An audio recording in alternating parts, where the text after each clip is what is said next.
vamos agora ao capítulo 1, intitulado A Mercadoria. No primeiro ponto deste capítulo, Marx nos traz os dois fatores da mercadoria, valor de uso e valor. Ele nos traz também que a riqueza das sociedades onde reina esse modo de produção capitalista, ela é vista como uma enorme coleção de mercadorias. Mas antes de analisar essa coleção como um todo, Marx vai se debruçar na mercadoria individual. É justamente a forma elementar dessa coleção de mercadorias. Em outras palavras, a riqueza das sociedades tem como célula, digamos assim, a própria mercadoria.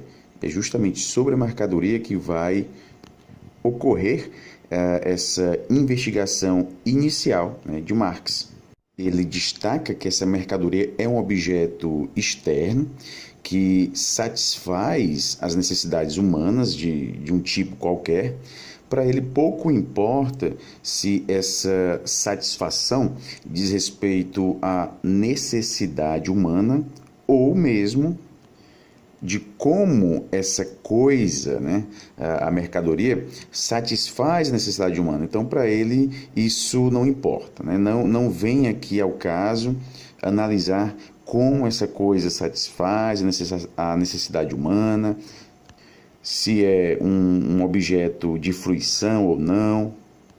Ele vai, primeiramente, analisar esta mercadoria ou coisa, considerando aqui um duplo ponto de vista, o da qualidade e o da quantidade. Cada uma dessas mercadorias pode ser visto como um conjunto de várias propriedades e pode, por isso mesmo, ser útil sob diversos aspectos. Então, descobrir esses diversos aspectos, ou seja, as múltiplas formas de uso dessas coisas, é um ato histórico. Então, pessoal, só retomando, analisar a utilidade de uma mercadoria é se debruçar também sobre seu próprio aspecto histórico. E analisar também a quantidade dessa mercadoria é se debruçar, em parte, sobre a natureza dessa mercadoria, desses objetos, e também no valor que a sociedade dá a este mesmo objeto. E esse valor que a sociedade dá, ou melhor, valor de uso, diz respeito à utilidade dessa coisa. A utilidade dessa coisa, como diz Marx, ela não flutua no ar, ela não surge do nada, digamos assim, não é algo, digamos, arbitrário, é algo motivado, há aqui algo condicionado. Então, a utilidade de uma coisa, que faz justamente dela, dessa coisa, o seu valor de uso, é condicionada pelas propriedades do corpo dessa mercadoria, ou seja, essa mercadoria ela não existe sem esse corpo, obviamente. Então, o próprio corpo mercadoria, e Marx cita aqui o ferro, o trigo, o diamante, é um valor de uso ou um bem. E esse valor de uso da mercadoria ele vai se efetivar apenas no seu uso, no seu consumo. São os valores de uso que formam o conteúdo material da riqueza. E esse valor de uso, para Marx, vai ser o suporte material do valor de troca. E é interessante que o valor de troca em Marx é visto como partindo de uma relação quantitativa. Há aqui uma proporção, ou seja, valores de uso de um tipo são trocados por valores de uso de outro tipo. E essa relação ela vai se alterando constantemente no tempo e no espaço. Ou seja, muda-se aqui o contexto físico, o local, essa relação de valores de uso ela sofre mudanças. E muda-se também o tempo, nessa perspectiva histórica, os valores de uso também vão mudando. Até porque, em épocas diferentes, as sociedades podem dar finalidades diferentes a determinadas mercadorias. Consequentemente, isso vai se refletir no seu valor de uso. Uma mercadoria de 200 anos, muito provavelmente não teria o mesmo valor de uso hoje, né? Então, nós temos aqui um dos primeiros pontos importantes que Marx nos traz, né? O valor de uso, ele não é algo intrínseco à mercadoria. Para se determinar o valor de uso, é necessário examinar outros aspectos, né? Como, por exemplo, a finalidade que a sociedade dá a esta coisa, a essa mercadoria. A própria natureza dessa mercadoria vai determinar também o seu valor de uso, né? Então, o valor de uso ele não é algo intrínseco à mercadoria, ele depende de outros fatores. Marx nos cita aqui, nos cita o caso do trigo, né? Uma quantidade X de trigo é trocada por uma quantidade X de graxa de sapatos, ou por uma quantidade Y de seda, ou por uma quantidade Z de ouro, né? Então, nesse caso aqui específico, né, o trigo teria múltiplos valores de troca em vez de um único valor de troca. Então, pessoal, nessas trocas, né, os valores de troca dessas mercadorias têm de ser reduzidos a algo em comum. E esse algo em comum que deve ocorrer, né, nessa relação de valores de troca, né, nessas trocas, até porque, para que haja uma troca, deve-se considerar aqui os valores de uso, né?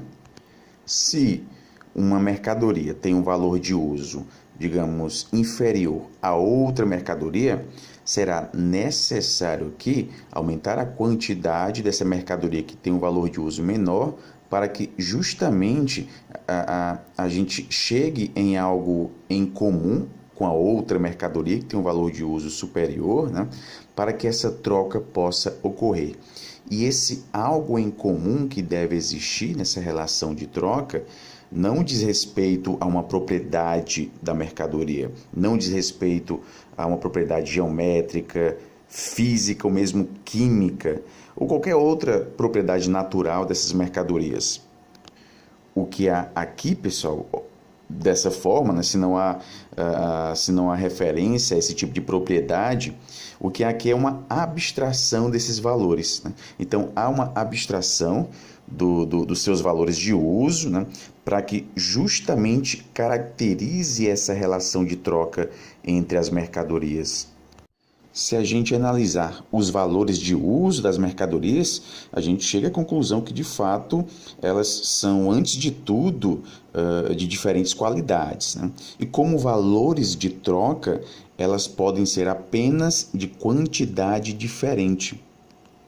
Então, o que se analisa em uma relação de troca, né, ou, no caso, no valor de troca, é justamente a quantidade. Pois bem, então, já sabendo que o valor de uso de uma mercadoria diz respeito exatamente à finalidade dada, né, a essa mercadoria, e é importante destacar também que esse valor de uso deve considerar as propriedades do corpo dessa mercadoria. Então, nós temos aqui o valor de uso como sendo a utilidade, né? Uma relação da utilidade dada a essa mercadoria e também das propriedades do corpo dessa mercadoria. Isso faz parte da composição do valor de uso dessa mercadoria. Quando há uma abstração do valor de uso dos corpos mercadorias, né, como Marx nos traz, resta aqui uma única propriedade dessa mercadoria. Então, quando a gente deixa de lado, né, o valor de uso da mercadoria, resta apenas algo que foi o resultado de um trabalho, ou seja, é um produto de um trabalho, nada mais que isso. Então, quando se tira o valor de uso dessas mercadorias, resta apenas ela enquanto produto do trabalho. E quando se abstrai o seu valor de uso, quando se tira o seu valor de uso, resta o quê? Resta apenas um produto. Agora, esse produto, como diz Marx, não é mais uma mesa, não é uma casa, não é um fio ou qualquer outra coisa que seja útil. Todas essas qualidades sensíveis são apagadas quando se há uma abstração do valor de uso. E justamente com a retirada desse caráter útil da mercadoria, né, também vai ser retirada, ou vai desaparecer, o caráter útil dos trabalhos que estão nessas mercadorias, né, que estão representadas nessas mercadorias. E assim, pessoal, quando se abstrai, né, esse valor de uso, né, ou seja, sobra apenas o produto do trabalho humano, nós chegamos àquilo que é justamente o que há em comum entre as próprias mercadorias, né? Então, se eu tenho valores de uso de uma mercadoria, um determinado valor de uso de uma mercadoria, e se eu abstraio esse valor de uso, né, eu considero apenas o objeto em si, né, sem considerar o seu valor de uso, então eu tenho apenas o produto, né, de um trabalho humano. Consequentemente, esse produto, né, esse trabalho humano que se faz presente nesse produto, ele também vai se fazer presente em qualquer tipo de mercadoria. Então, se eu tenho valores de uso de mercadorias diferentes, né, como sendo valores diferentes, né? Então, entre uma mercadoria e outra, eu tenho valores de uso diferentes, né? E o que vai determinar, o que vai fazer com que esses valores de uso sejam concretizados, né, em um valor de troca, né? Então, essa troca ela vai acontecer de que forma? Justamente aumentando a quantidade de mercadorias, né, que tem um valor de uso menor em relação a outra mercadoria que vai ser trocada, né, em relação ao valor de uso dessa outra mercadoria, né? É como se eu estivesse trocando aqui uma grande quantidade de ferro, por exemplo, né, por uma pequena quantidade de ouro. Então, só um exemplo bem prático, né? Então, isso vai se refletir na quantidade de mercadoria, né? Isso de acordo com o valor de uso. Agora, nessa troca, é necessário que haja aqui algo em comum, né? Essa troca, quando ela ocorre, né, ela faz com que haja algo em comum entre ambas as mercadorias que estão sendo trocadas. Para se chegar a este algo em comum entre as mercadorias, né, que possibilita também essa troca, é necessário abstrair esse valor de uso. Então, quando ele é abstraído, né, sobra apenas o produto do trabalho, né? É como se fosse, como o próprio Marx nos traz, uma espécie de massa amorfa, né? Massa amorfa de trabalho humano, indiferenciado, né? É uma espécie de objetividade fantasmagórica, como ele muito bem nos traz. Então, quando eu abstraio isso, sobra apenas esse produto do trabalho humano. E Marx nos traz que é justamente este trabalho humano que vai proporcionar o valor desta mercadoria. Por quê? Porque o valor de uma mercadoria, ele só é determinado, né, como sendo no valor de troca. Eu só sei o valor de uma mercadoria quando eu realizo uma troca, né, uma troca com outra mercadoria. Por isso que para que uma mercadoria tenha valor, é necessário também eu relacionar essa mercadoria a outras mercadorias, porque uma mercadoria ela não tem um valor em si, né? Não é algo intrínseco a essa mercadoria. Deve haver uma relação com outras mercadorias. Então, para eu saber o valor de uma mercadoria, é necessário eu saber do seu valor de troca. Por isso que Marx nos traz que o valor de troca é o modo necessário de expressão ou forma de manifestação do valor. Então, nós temos aqui dois conceitos, valor e valor de troca. O valor de uma mercadoria, ele se manifesta no seu valor de troca, ok? Agora, o que vai proporcionar o valor de uma mercadoria é o próprio trabalho humano. Então, como é que eu vou medir o valor de uma mercadoria partindo do trabalho humano? E aqui Marx nos traz que a própria quantidade de trabalho é a medida, né, de grandeza do valor desta mercadoria. E como é realizada a medida dessa quantidade de trabalho, né? Nós temos a duração, né, desse trabalho, né, o tempo de duração desse trabalho, e esse tempo de duração, por sua vez, é medido em frações determinadas de tempo, como hora, dia.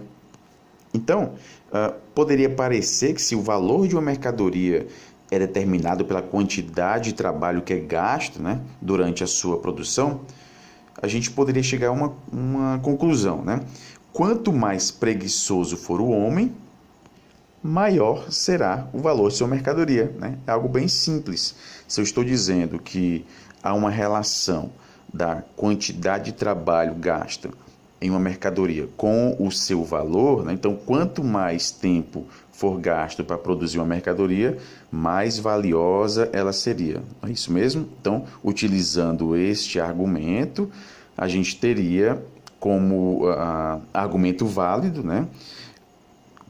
Quanto mais preguiçoso for um homem, ou mesmo inábil for ele na produção dessa mercadoria, maior será o valor dessa mercadoria, pois, né, esse homem vai precisar de mais tempo para produzir essa mercadoria. Mas aí, Marx nos traz a força de trabalho social média, que é a força de trabalho conjunta da sociedade que se apresenta nos valores do mundo das mercadorias.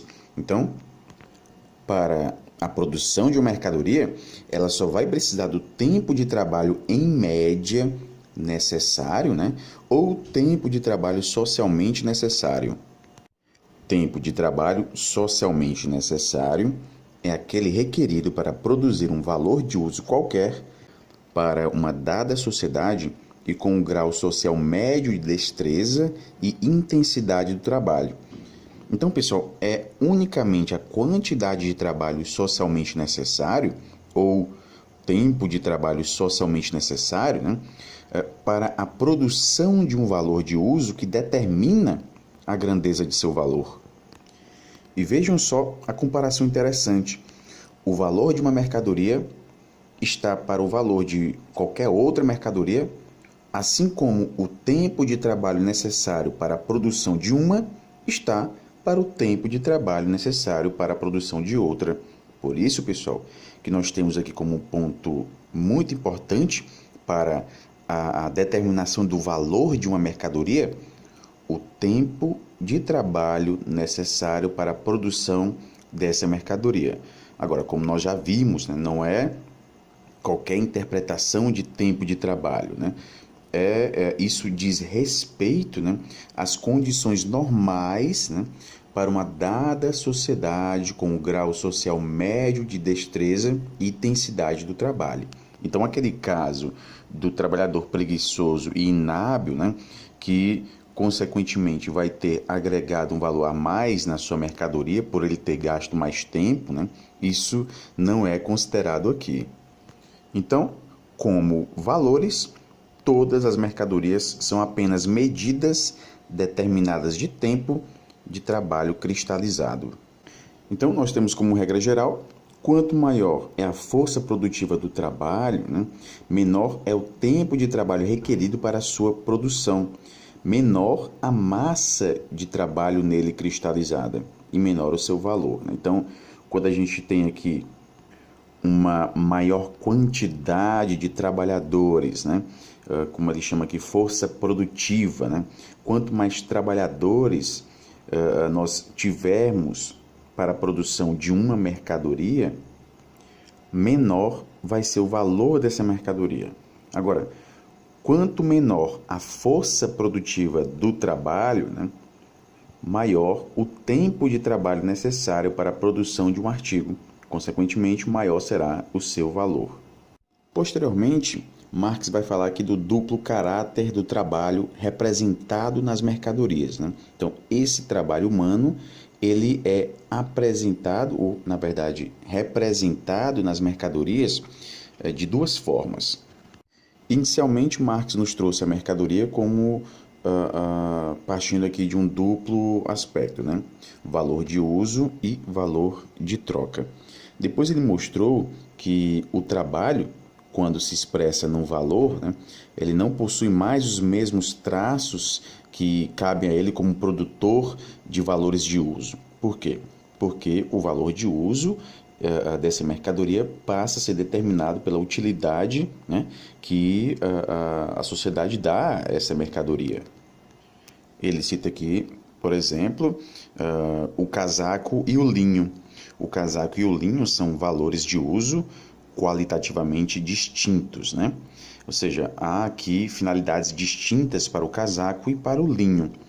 Consequentemente, nós temos também trabalhos distintos, né, que produzem essas mercadorias, que no caso aqui nós temos a alfaiataria e a tecelagem.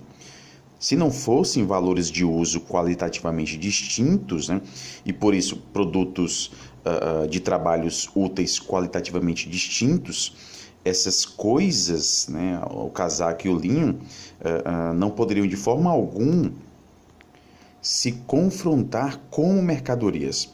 O casaco não é trocado por um casaco. Um valor de uso não se troca pelo mesmo valor de uso. E nesse conjunto de diferentes valores de uso, né, ou corpos, mercadorias, né, aparece também um conjunto igualmente diversificado, que é dividido segundo o gênero, a espécie, a família e a subespécie, né, de trabalhos úteis. Então, se a gente tem aqui valores diferentes, né, a gente vai ter também trabalhos diferentes. Consequentemente, a gente chega aqui a uma ideia, talvez uma das ideias mais centrais aqui do Capital, que é a divisão social do trabalho. Essa divisão ela vai ser condição de existência da produção de mercadorias. Embora essa mercadoria não seja inversamente a condição de existência da divisão social do trabalho. Então, pessoal, vejam só como Marx chega a essa divisão social do trabalho. Se nós temos valores de uso diferentes, né, consequentemente, isso vai se refletir em trabalhos diferentes, em tempos diferentes, né? Então, isso, consequentemente, nos leva à conclusão de que há diversificação no trabalho, que diz respeito exatamente a essa divisão social do trabalho. Marx nos cita a antiga comunidade indígena, onde o trabalho é socialmente dividido, mas os produtos não se tornam mercadorias. E citando o exemplo mais próximo, em cada fábrica o trabalho é sistematicamente dividido, mas essa divisão não implica que os trabalhadores troquem entre si seus produtos individuais, apenas produtos de trabalhos privados, separados e mutuamente independentes uns dos outros, confrontam-se como mercadorias. Então, pessoal, é da natureza da mercadoria a existência de trabalhos úteis qualitativamente diferentes. Se esses trabalhos úteis não fossem qualitativamente diferentes, consequentemente a gente não teria valores de uso diferentes e, por sua vez, não teríamos mercadorias diferentes, porque elas não poderiam ser trocadas. Se não podem ser trocadas, não estamos falando de mercadoria. Como criador de valores de uso, como trabalho útil, o trabalho é assim uma condição de existência do homem, independente de todas as formas sociais, eterna necessidade natural de mediação do metabolismo entre o homem e a natureza e, portanto, da vida humana. Quando se extrai, a matéria natural de uma mercadoria, o que sobra é simplesmente o trabalho. Então, ao produzir, o homem pode apenas proceder como a própria natureza, ou seja, pode apenas alterar a forma das matérias. E nesse próprio trabalho de formação que o homem impõe, né, na natureza, né, essa alteração que ele faz das formas materiais, esse homem é constantemente aparado pelas próprias forças da natureza. O trabalho não é a única fonte dos valores de uso que o homem produz, né? É como se o trabalho fosse o pai e a terra fosse a mãe da riqueza material. Depois Marx vai nos falar do trabalho simples, né, e do trabalho complexo. Aqui é um aspecto interessante porque uma menor quantidade de trabalho complexo é igual a uma quantidade maior de trabalho simples. Esse trabalho simples está mais relacionado a uma espécie de trabalho existente, né, em qualquer sociedade existente. Já o trabalho mais complexo seria o trabalho simples potenciado, ou mesmo multiplicado. Então, pessoal, todo trabalho é, por um lado, dispêndio de força humana de trabalho, no sentido fisiológico, né? E graças a essa propriedade do trabalho humano igual ou abstrato, ele gera o valor das mercadorias, né? Nós já vimos isso. Por outro lado, todo trabalho é dispêndio de força humana de trabalho, mas numa forma específica, determinada para a realização de um fim. E nessa qualidade de trabalho concreto e útil, o trabalho produz valores de uso. Por isso, pessoal, que Marx trabalha aqui nessa perspectiva de valor da mercadoria e valor de uso, né? O valor da mercadoria, ele é dado pela quantidade de força física gasta, né, pelo trabalhador, né? Já o valor de uso, que já traz esse aspecto mais social, né? Ou seja, para ser determinado o valor de uso, deve haver aqui uma relação com outras mercadorias. Esse trabalho de dispêndio de força humana, né, numa forma específica, é direcionado à realização de um fim. E nessa qualidade de trabalho concreto e útil, ele produz valores de uso. Essas mercadorias, elas surgem, né, na forma de valores de uso ou corpos mercadorias, como o ferro, o trigo, né? Essa é a sua forma original, né? Porém, essas mercadorias só são mercadorias porque são algo duplo. São objetos úteis e, ao mesmo tempo, suportes de valor. Por isso, elas só aparecem como mercadorias ou só possuem a forma de mercadorias na medida em que elas possuem essa dupla forma, a forma natural e a forma de valor. E é importante a gente compreender que o corpo da mercadoria, que serve de equivalente, vale também como incorporação desse trabalho humano abstrato, né? E é sempre o produto de um determinado trabalho útil, um trabalho concreto. E esse trabalho que é privado, né, ele vai se converter em seu contrário. Esse trabalho que é privado, né, ele vai se converter em sua forma imediatamente social. A mercadoria é valor de uso, né, e valor. Então, nós temos aqui a mercadoria como sendo valor de uso e valor. Nós temos, portanto, um duplo aspecto. essa mercadoria ela se apresenta na medida em que seu valor possui uma forma de manifestação própria, né, que é distinta da sua forma natural, que é justamente o seu valor de troca, e ela jamais vai possuir essa forma quando considerada de modo isolado. Ou seja, a mercadoria em si, ela não tem valor de troca. Ela só vai possuir valor de troca, né? E mais uma vez, repetindo o que nós falamos anteriormente, ela só vai ter valor de troca na sua relação de valor ou de troca com uma segunda mercadoria de outro tipo. Pois bem, então, já sabendo que o valor de troca ele é dado justamente na relação com o valor de troca de outra mercadoria, né? Mas para que esse valor de troca surja, né, é necessário também que essa mercadoria possua valor. Veja que eu não estou falando de valor de troca, estou falando de valor. E esse valor da mercadoria, ele é determinado pela quantidade de trabalho gasto na produção dessa mercadoria. Em outras palavras, o valor da mercadoria não é dado pelo seu valor de troca, mas sim da sua própria natureza. E aqui nós temos a produção humana, né? O trabalho humano. O produto do trabalho é, em todas as condições sociais, objeto de uso.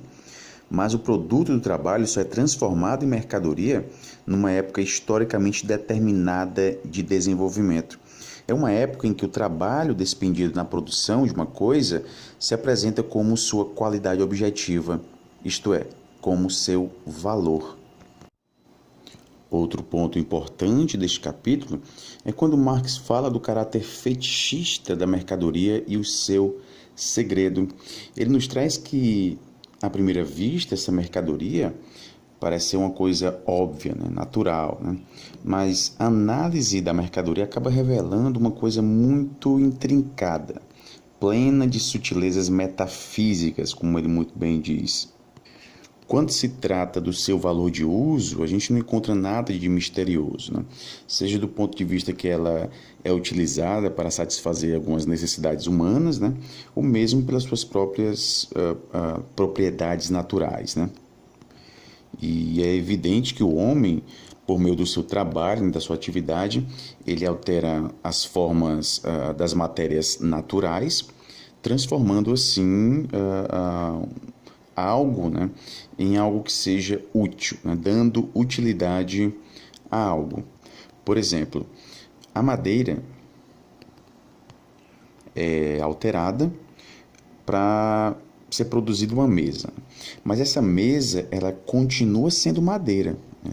Não é porque essa madeira foi transformada em uma mesa que ela deixa de ser madeira, uma coisa banal, né?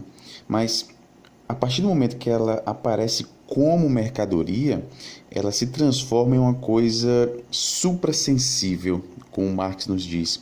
E justamente aqui que está esse caráter místico da mercadoria. Ela não resulta, portanto, de seu valor de uso, né? Esse fetichismo. Ela vai resultar da sua própria forma. Essa forma mercadoria consiste no fato de que ela reflete aos homens os caracteres sociais de seu próprio trabalho como caracteres objetivos dos próprios produtos do trabalho. É como se o caráter social desse trabalho fosse algo próprio dessa mercadoria. E como os produtores dessas mercadorias se relacionam com outros produtores? A relação entre eles se dá por meio da própria mercadoria.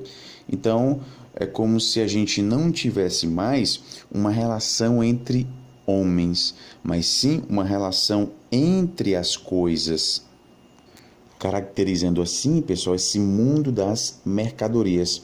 O que Marx chama de fetichismo que se coloca aos produtos do trabalho, né, tão logo esses produtos são produzidos como mercadorias e, por isso, eles são inseparáveis da produção de mercadorias. Os objetos de uso só se tornam mercadorias porque são produtos de trabalhos privados, né? Nós temos trabalhos individualizados, né? Que, por sua vez, vão gerando e vão produzindo essas mercadorias. Esses trabalhos privados são realizados independentemente dos outros. E o conjunto desses trabalhos privados constitui o trabalho social total. Agora, como esse trabalhador privado, né, como ele tem acesso a esse trabalho social total? Na verdade, ele não tem acesso. O que vai acontecer é essa relação dele se dá por meio da própria mercadoria. Como os produtores só travam contato social mediante a troca de seus produtos do trabalho, os caracteres especificamente sociais de seus trabalhos privados aparecem apenas no âmbito dessa troca. Ou, dito de outra forma, os trabalhos privados só atuam efetivamente como elos do trabalho social total por meio das relações que a troca estabelece entre os produtos do trabalho e, por meio destes, também entre os produtores. Então, na prática, o que vai interessar a esses agentes da troca de produtos é a questão de quantos produtos alheios eles obtêm em troca de seu próprio produto, ou seja, em que proporções os produtos são trocados. E essa forma de rotular o produto do trabalho como uma mercadoria e, portanto, como algo que pressupõe a circulação das mercadorias, até porque, se não houvesse circulação, deixaria de ser mercadoria, essa forma de rótulo, né, já está sólida na própria vida social, né? Isso antes mesmo que esses homens procurem esclarecer-se não sobre o caráter histórico dessas formas, que eles antes já consideram imutáveis, mas sim sobre seu conteúdo. E, claro, é do interesse da economia burguesa que essas formas sejam consideradas como imutáveis, né? Por isso que todo esse misticismo do mundo das mercadorias, esse fetichismo, né, desaparece quando se está em outra forma de produção que não seja essa capitalista. E é importante a gente também destacar aqui a crítica que Marx faz a essa economia política clássica, né, que investiga a estrutura interna das relações burguesas de produção como sendo uma contraposição à economia vulgar. Essa economia vulgar, para Marx, ia se movendo apenas no interior do contexto aparente, ruminando constantemente o material que vinha sendo fornecido pela economia científica, a fim de fornecer uma justificativa plausível dos fenômenos mais brutais e servir às necessidades domésticas da burguesia, mas que de resto limita-se a sistematizar as representações banais e egoístas dos agentes de produção burgueses como o melhor dos mundos, dando-lhes uma forma pedante e proclamando-as como verdades eternas. E justamente o fetichismo da mercadoria, né, é uma característica dessa relação de produção, né, que é muito bem-vinda para a burguesia, porque a gente não tem mais nessa relação, né, a gente não tem mais relação entre as pessoas, mas sim entre as coisas, né? É como se as coisas, ou na verdade as mercadorias, né, ganhassem essa característica social. Por isso, nós podemos perceber aqui a importância dada logo no início dessa obra, né, ao tratamento do conceito de mercadoria. E só para finalizar, né, trazendo um aspecto que a gente ainda vai ver, nós vimos que o valor de uma mercadoria ele é dado também pelo tempo, né, despendido de trabalho na produção dessa mercadoria. E esse valor da mercadoria não se confunde com o valor de uso, né? O sistema quer fazer com que o trabalhador pense que ele é pago pelo valor de uso, quando na verdade ele está sendo pago pelo valor da mercadoria, ou seja, pelo tempo que foi despendido, né? Em outras palavras, ele é pago pela energia que ele gastou para produzir essa mercadoria ou um aspecto dessa mercadoria. Então a gente pode entender aqui, pessoal, que o valor de uso dessa mercadoria não se confunde com o valor da mercadoria. E esse valor de uso a gente poderia compreender aqui, como muito bem Louis Althusser propõe, né? O valor de uso como sendo valor social dos produtos.